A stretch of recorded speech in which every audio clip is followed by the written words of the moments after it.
intoxicated with power to promote the get-rich-quick mentality among Nigerians. It is a virus that has eaten deep into families and homes, endorsing money as a yardstick for measuring value and integrity.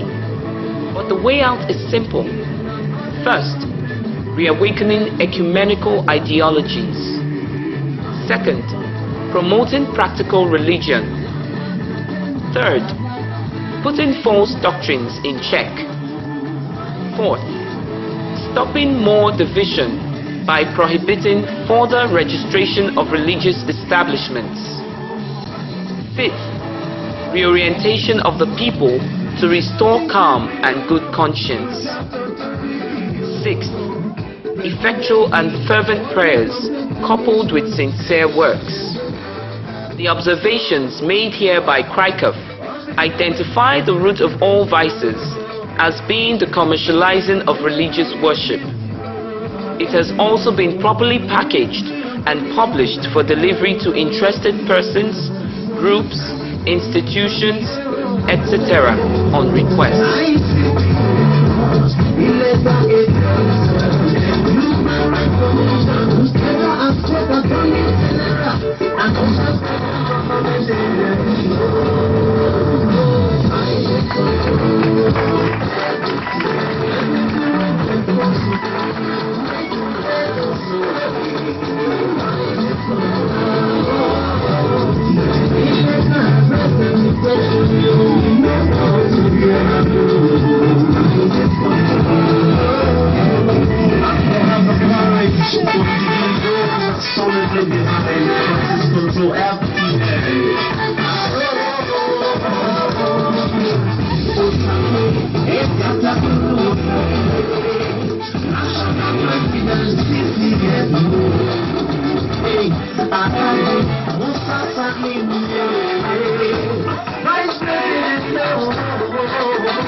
Crikov ongoing projects are tools for effecting change.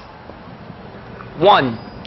LGA orientation and public complaints bureaus. We have established mini offices within local government areas across the country, through which we have been able to connect with the people's needs. These bureaus have also made it possible for us to fashion out a remedy that will create the necessary change in the society by means of direct counseling and practical assistance, especially in relation to human rights abuse, monetary extortion, and other corruption-motivated activities carried out by law enforcement agencies and in other sectors.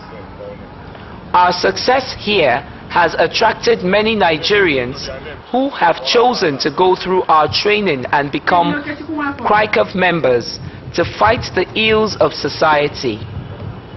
Crikov requires the assistance of federal government in this regard in order to complement the good work of National Orientation Commission and the Presidency's Public Complaints Commission and other agencies.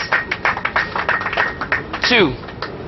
Crikov members have sponsored 4 separate transmissions of our messages on the Nigerian Television Authority, NTA.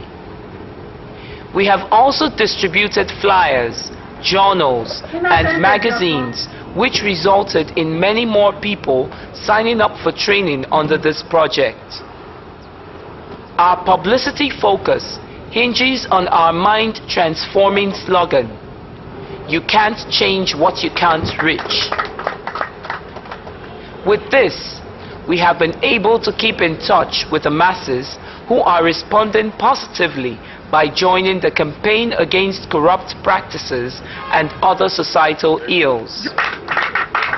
Consequently, we again solicit federal government's contributions to reach more Nigerians using the print and electronic media. 3. Reforming inmates in Nigerian prisons. Crikov's outreach for prison inmates incarcerated in different parts of the country has been yielding positive results. The major hindrance encountered in this work is denial of access to police cells. This is in spite of several requests made to previous and present Inspectors General of Police. Federal government's directive along the lines of gaining access to these places of confinement that have now become torture chambers is highly needed. Our application to National Human Rights Commission on this subject remains comatose till date. 4. Although Crikov enjoys the support of the Nigeria Police Force Headquarters, yet members of the Foundation face various threats as they work within different states in the country. This propelled Crikov to write officially to the Inspector General of Police requesting a letter of recognition which can be presented to every level of jurisdiction in the Nigeria Police, being another area inflicted with the popular get-rich-quick virus within the society. Several meetings were convened by 2 previous Inspectors General of Police and also by the incumbent, who is the most forthcoming and obliging of his colleagues. He is yet to endorse the recommendation of the force headquarters. We require clarity from the federal government on receiving this police recognition as police personnel of lower rank molest, intimidate our people, and abuse our rights to serve, given the excuse that the police is not aware of Crikov's existence and therefore we are an illegal body, even with our certificate of incorporation from the Corporate Affairs Commission, ICPC Coalition certificate, and letter from the Ministry for Police Affairs. As far as the lower cadres of police personnel are concerned, only letters from the Inspector General of Police is regarded as genuine. This is the reason we are seeking the support and protection of the federal government and directives from the Inspector General of Police.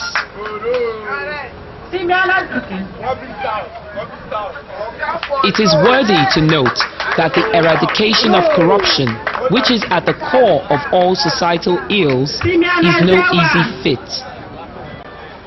Different cadres of law enforcement and state task forces personnel abuse the right of Nigerians by intimidating and collecting bribe from them.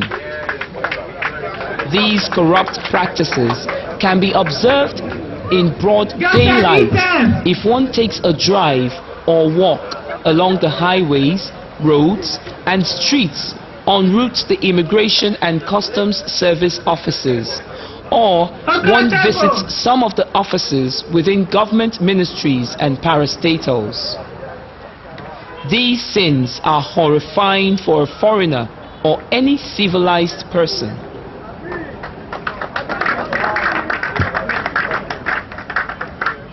This open show of corrupt practices can be stopped with the help of government-authorized, qualified and recommended NGOs like us, who will work with the federal and state governments to put the situation under check. To do this peacefully, we have already trained some Nigerians, while others are undergoing training and recruitment is in progress. We request the federal government provide special report desks and a unique court that will handle our streamlined control exercise towards enhancing quick dispensation of justice. We request that the federal government provides special report desks and a unique court that will handle our streamlined control exercise towards enhancing quick dispensation of justice. With this in place, the struggle against corruption and other societal ills will record higher levels of success, which will be an added plus for Dr. Goodluck Ebele Azikiwe Jonathan's administration.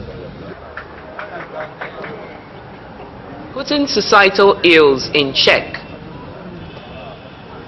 In Krakow, our work requires the continued support of the Inspector General of Police, Heads of Customs Service, Immigration Service, Ministry for Police Affairs, Senate Committee on Police Affairs, the Police Service Commission, Federal and State Attorneys General, the Presidency, Public Complaints Commission, the Secretary of State, Head of Civil Service, the National Human Rights Commission, National Orientation Agency, National Legal Aids Council, stakeholders in security, and most of all, public sector entrepreneurs and reputable individuals. Based on the research carried out, Krakow has been able to unravel the causes of the current decay in social norms and values. Commercializing of religious worship is one major challenge in which a larger part of the populace has been brainwashed by many clerics to attach monetary value to religious worship. This false orientation can be corrected by creating an umbrella body that will exercise control to prevent the use of religious organizations as a tool for achieving political ambition and other selfish motives. Christian, Muslim, and other religious associations and groups already constituted to serve a similar purpose cannot achieve this. Having separate associations or governing bodies that will check the activities of each religious group in the country has metamorphosed into disagreement and hatred among citizens. Disgruntled and unsuccessful politicians capitalize on these weak points in the society to incite the masses and stir up civil unrest. In recent times, terrorist attacks have not only entered into the shores of Nigeria, they are fast becoming conventional activities. These desperate attacks are outcomes of wars fought within Islamic countries. All of these we have documented in our journal titled The World at War, which has been sent to all diplomatic missions in Nigeria and are still available. Unfortunately, our panacea has fallen on deaf ears. Tackling insecurity in Nigeria is the way forward. In Nigeria's the present government deserves the loudest applause and highest recognition for its drive towards achieving a safe and secure Nigeria. In this regard, CRICOF has so much to contribute as crisis managers. From our point of view, complementing of government's efforts requires an approach that is simplistic in nature. Many proverbs underscore how great things can be achieved using simple methods. One such proverb says, "Small actions bring about great effects," while another notes that true greatness lies in simple things. It is with this simplistic approach that CRICOF achieves its focus-driven initiative. The initiative focuses on the realization that insecurity is an outcome of false doctrine.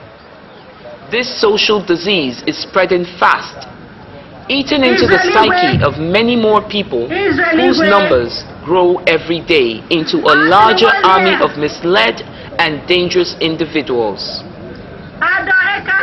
The suicidal acts of terrorism, criminal acts of robbery and kidnapping, and other clandestine activities are all products of greed and the get-rich-quick syndrome which promotes corruption. As noted earlier, the most dangerous orientation is that which comes from misguided lay preachers or religious charlatans who dominate Nigeria and the world today. Religion is no more a way of life. No one strives to live a Christ-like life or emulate the true teachings of Muhammad or follow the core tenets laid down by other spiritual leaders for reasons that are quite obvious and which are stated in another of CRICOF's published works titled "The Crisis is Religious." Religious charlatans preach that God forgives sins without requiring restitution from wrongdoers. They ignore the word spoken by Jesus Christ in which he said, "What a man sows, that shall he reap." Religious charlatans pray for the work of kidnappers, terrorists, armed robbers, fraudsters, and many other people who do evil. Those who succeed among these evildoers fund the religious establishments of the religious charlatans. Rather than preach the truth, converts are encouraged to continue doing evil until they are rich enough materially to declare their sins, receive automatic forgiveness, and a special place in paradise. What deceit! It applies to Muslims, Christians, and people of other religions who see others as infidels that can be murdered to gain a place in paradise. How truly misleading. These dogmas and